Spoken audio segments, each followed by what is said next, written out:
My name is Masato Hasegawa, and I currently teach in the History Department at National Taiwan University. First of all, I'd like to take this opportunity to thank the Einstein Center Chronoi for its generous support for my project and for giving me the opportunity to serve as a fellow to pursue my project. And my special thanks to Irena for all the help she has provided and for making this fellowship happen despite the challenging circumstances due to the pandemic. I'd also like to thank Dagmar Schaefer and the Max Planck Institute for the History of Science for their continuing support. As Eva mentioned, from 2016 to 2019, I had the honor of serving as the postdoctoral fellow at the NPI, and I'm very excited to have this opportunity to build upon my experience at the NPI as I pursue my project at Chronoi.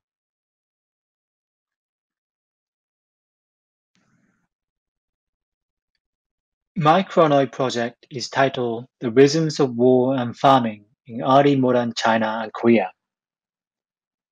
This project is still in its early stages. Today's presentation will probably raise more questions than providing answers, and I very much look forward to your comments and questions. I've divided today's presentation into 4 parts. First, I'd like to explain the background of this project and how I came to the question of the rhythms of war and farming.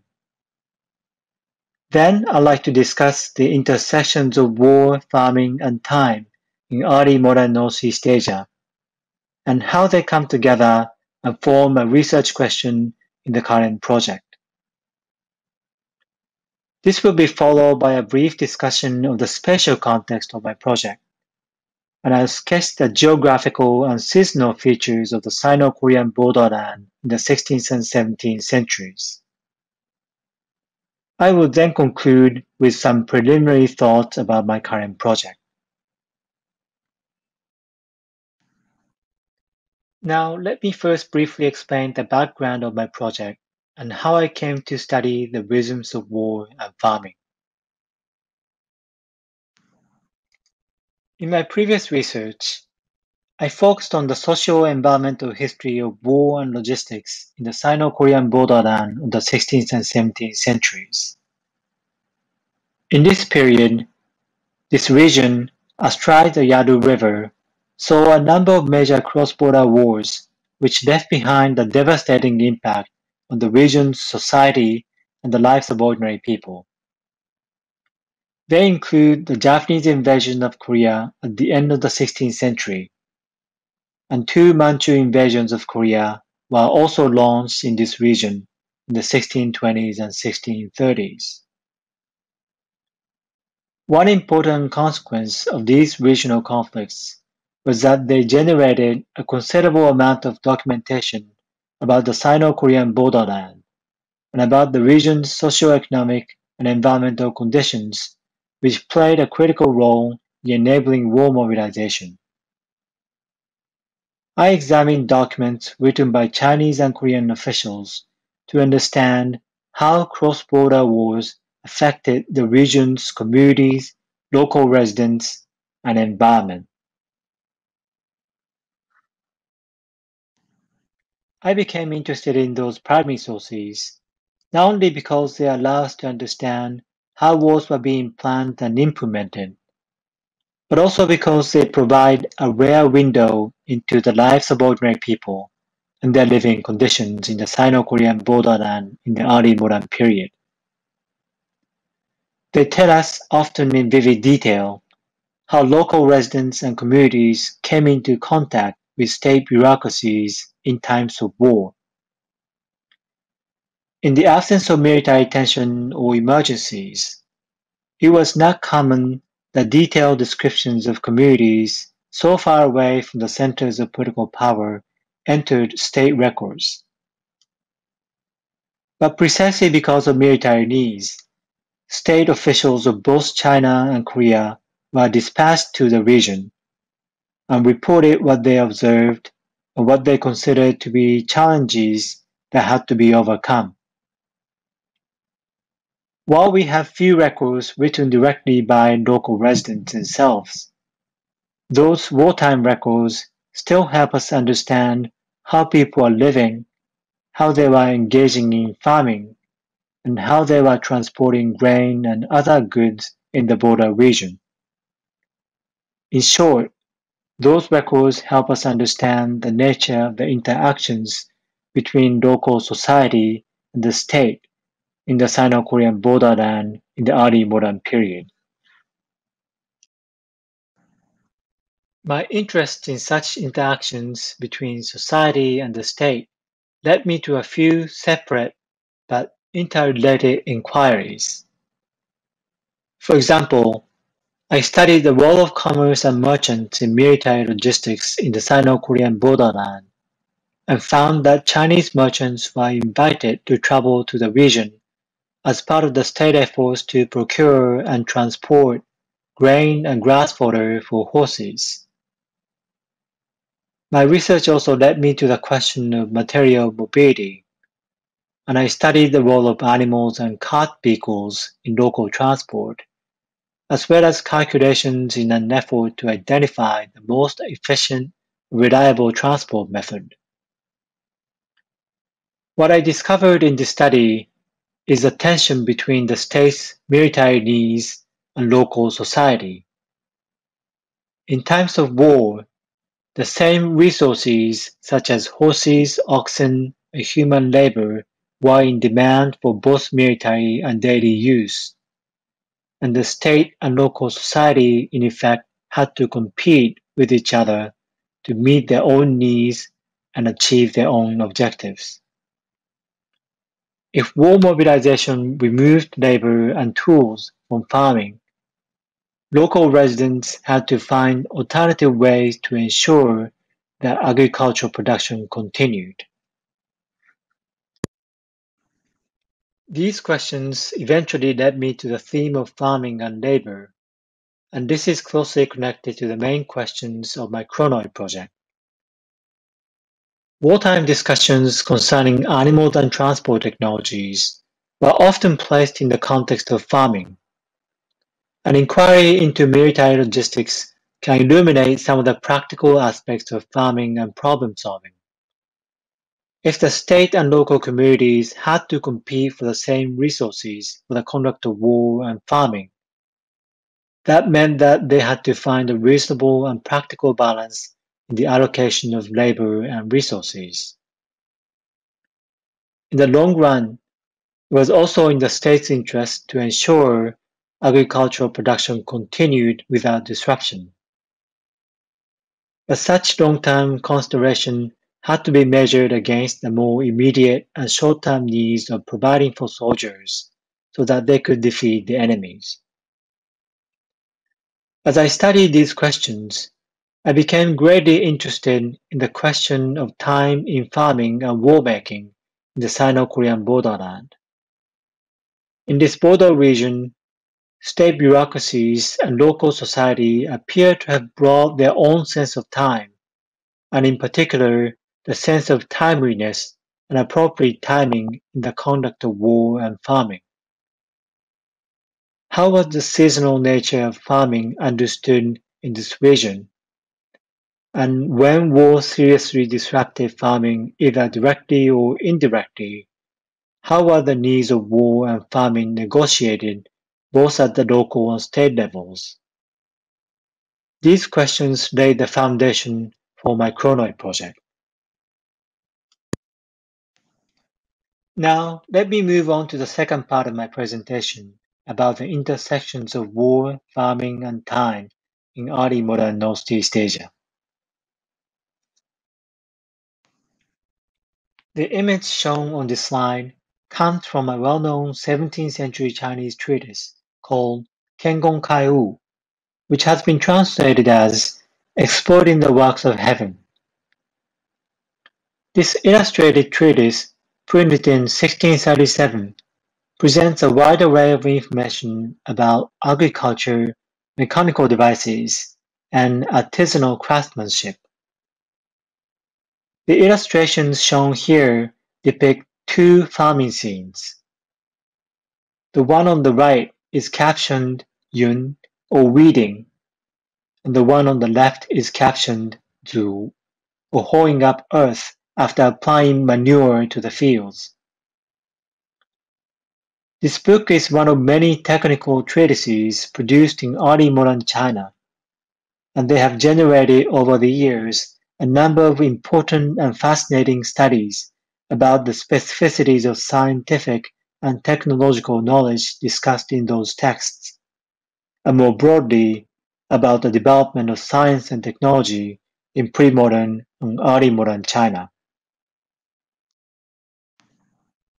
Among such studies, one study in particular stands out in the field of the history of science and technology in China. That is this monumental study on Chinese agriculture by Francesca Bray, which was published as part of the multi-volume series called Science and Civilization in China. Drawing on such texts as the one we saw on the previous slide, this study compellingly shows us the scope and depth of agricultural knowledge and experience in pre-modern and early modern China. But when it came to the practical application of such knowledge and experience, the sources that I have seen strongly indicate that agriculture did not exist in isolation, nor was it conceived of as such by people who engaged in farming. Rather, agriculture was one of many critical components of daily life, not only in China, but across East Asia. And decisions and choices concerning agriculture were often shaped and conditioned by decisions and choices about other and equally important components of daily life. In the area and time period that I study, war mobilization was a recurring or continuous reality of daily life. And I'd like to investigate in this project how war and agriculture intersected on the ground, and how decisions and choices were negotiated between the state and local society. Here, I'd like to introduce a few examples, including the one on the screen. I have found this example particularly helpful in thinking about the connections between war and farming, and also about the significance of time in the agrarian society during wartime. This comes from the official Korean annals from the late spring of 1593, and the late spring had traditionally been the planting season. But the spring of 1593 was a challenging time for farming, as the war against the invading Japanese continued. Earlier in 1593, about 40,000 Chinese troops had entered Korea to fight against the Japanese at the request of the Korean king. While the Korean king was much relieved to receive China's military help, he had to find ways to provide for the Chinese troops, despite the widespread social destruction already caused by the Japanese. During an audience with the king, a group of senior Korean ministers reported on the situation in the country and indicated that draft animals were dying in large numbers from exhaustion due to the labor required for the transport of military provisions. This was particularly alarming, as the labor of draft animals was desperately needed in the fields during the planting season. Therefore, the concerned ministers reported to the king, quote, "There's a great scarcity of oxen for farming, and we will have no means of ploughing the land and sowing seeds." During wartime, many draft animals were conscripted in order to transport military provisions. But local residents and communities relied on the same animals for their labor as they engaged in farming. In this document, the officials also noted The draft animals were being slaughtered by local officials responsible for preparing food for the Chinese troops. Food was in such short supply that they had to kill the oxen which local communities relied on in farming and daily transport. The killing of oxen by local officials added to the scarcity of draft animals for farming, and Korean officials were instructed by the king to quickly find a solution so as not to miss the critical timing of plowing and sowing in the spring of 1593.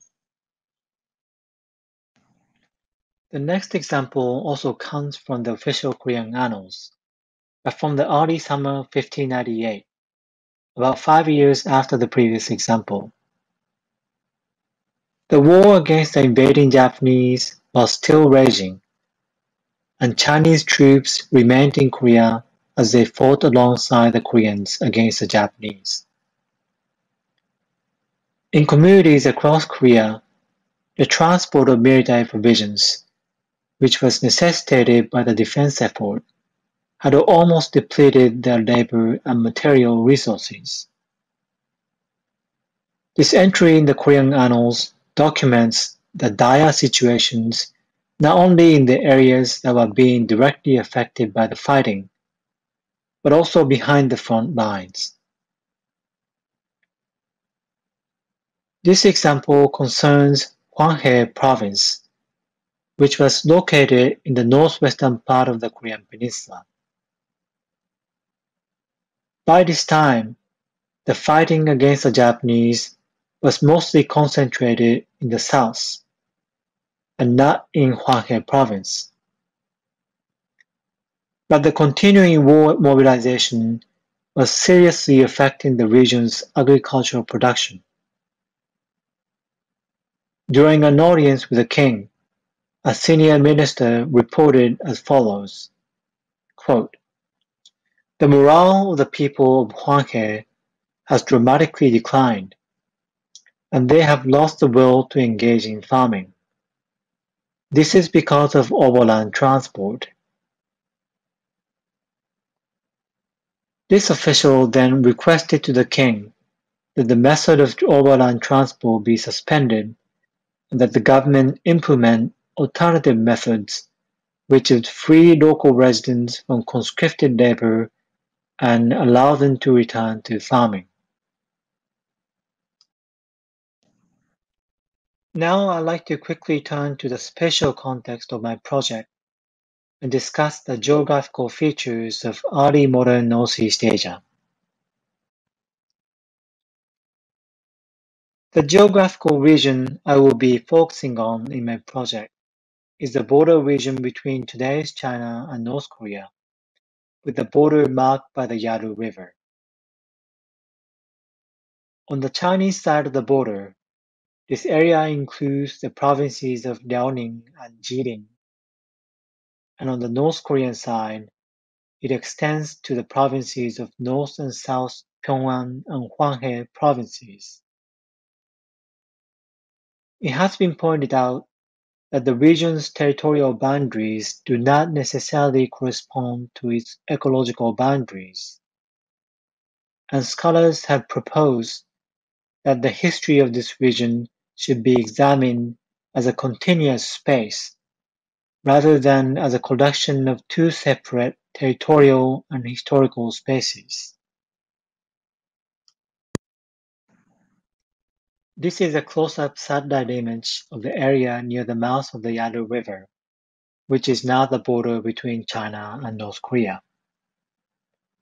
I found this region particularly interesting, and one of the reasons is because it allows us to examine its different phases according to the seasons, and such seasonal features of the region are well documented in historical sources.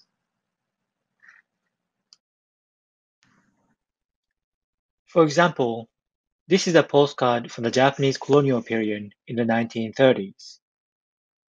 It shows the steel bridge across the Yadu River, which was constructed by the Japanese in 1911 and connected the Chinese and Korean sides of the river.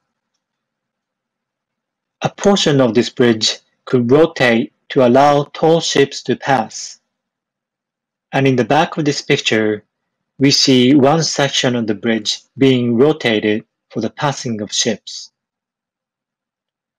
In terms of the season when this picture was taken, it must have been sometime between the spring and the fall.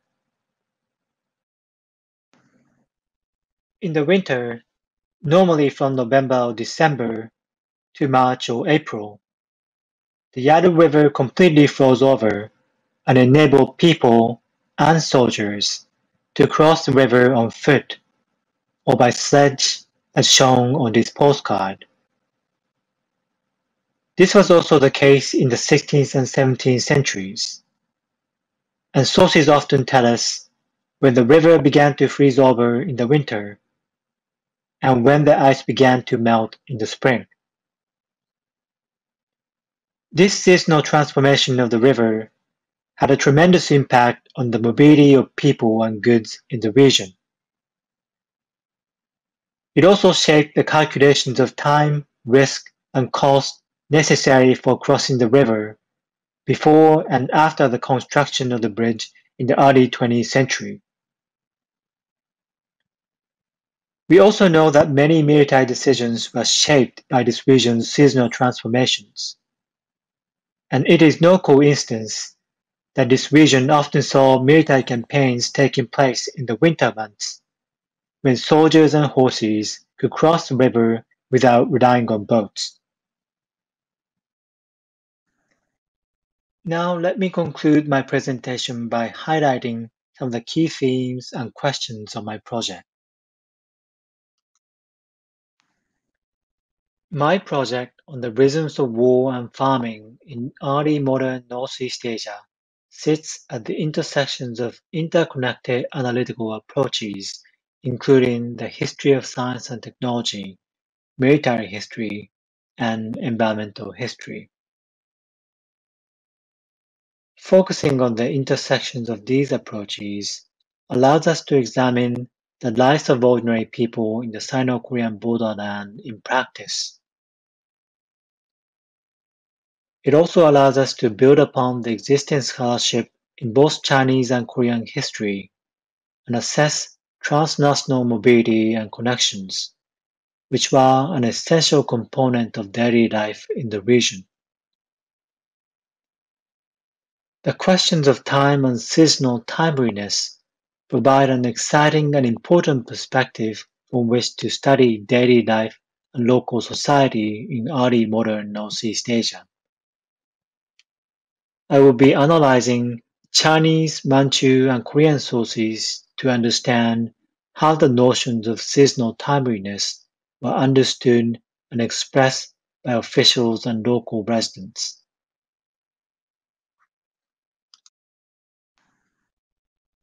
This brings us to the final point on the slide about planning and implementation by different bureaucracies. Military conflicts in the 16th and 17th centuries brought officials from the Chinese, Korean, and Manchu bureaucracies to the border region, as allies in some cases and as enemies in other cases. And they brought with them their own notions and expectations concerning the interrelationship between war and farming. One of the questions explored in this project is how different bureaucracies address the interrelationship between war and farming, and how they sought to plan, implement, and support military campaigns when those military campaigns came into conflict with agricultural production and disrupted the rhythms of daily life. In this regard, this project is also a case study of bureaucratic planning and problem solving in the early modern period. Ultimately, I would like to demonstrate in this project the dynamics of time awareness in early modern agrarian societies. Through analysis of Chinese, Korean, and Manchu records of military logistics, This project will examine the interplay and tension in the coexistence of multiple dynastic temporalities in the Sino-Korean borderland. I would also like to unravel the constructed awareness of proper rhythms in war and farming. And finally, I believe that this project can shed new light on the local conceptions, structures, and experiences of time and timeliness in a region that had intersecting socio-political and ecological boundaries in the early modern period. This concludes my presentation on my Chronoi project. Thank you very much for your time, and thank you for participating in my presentation.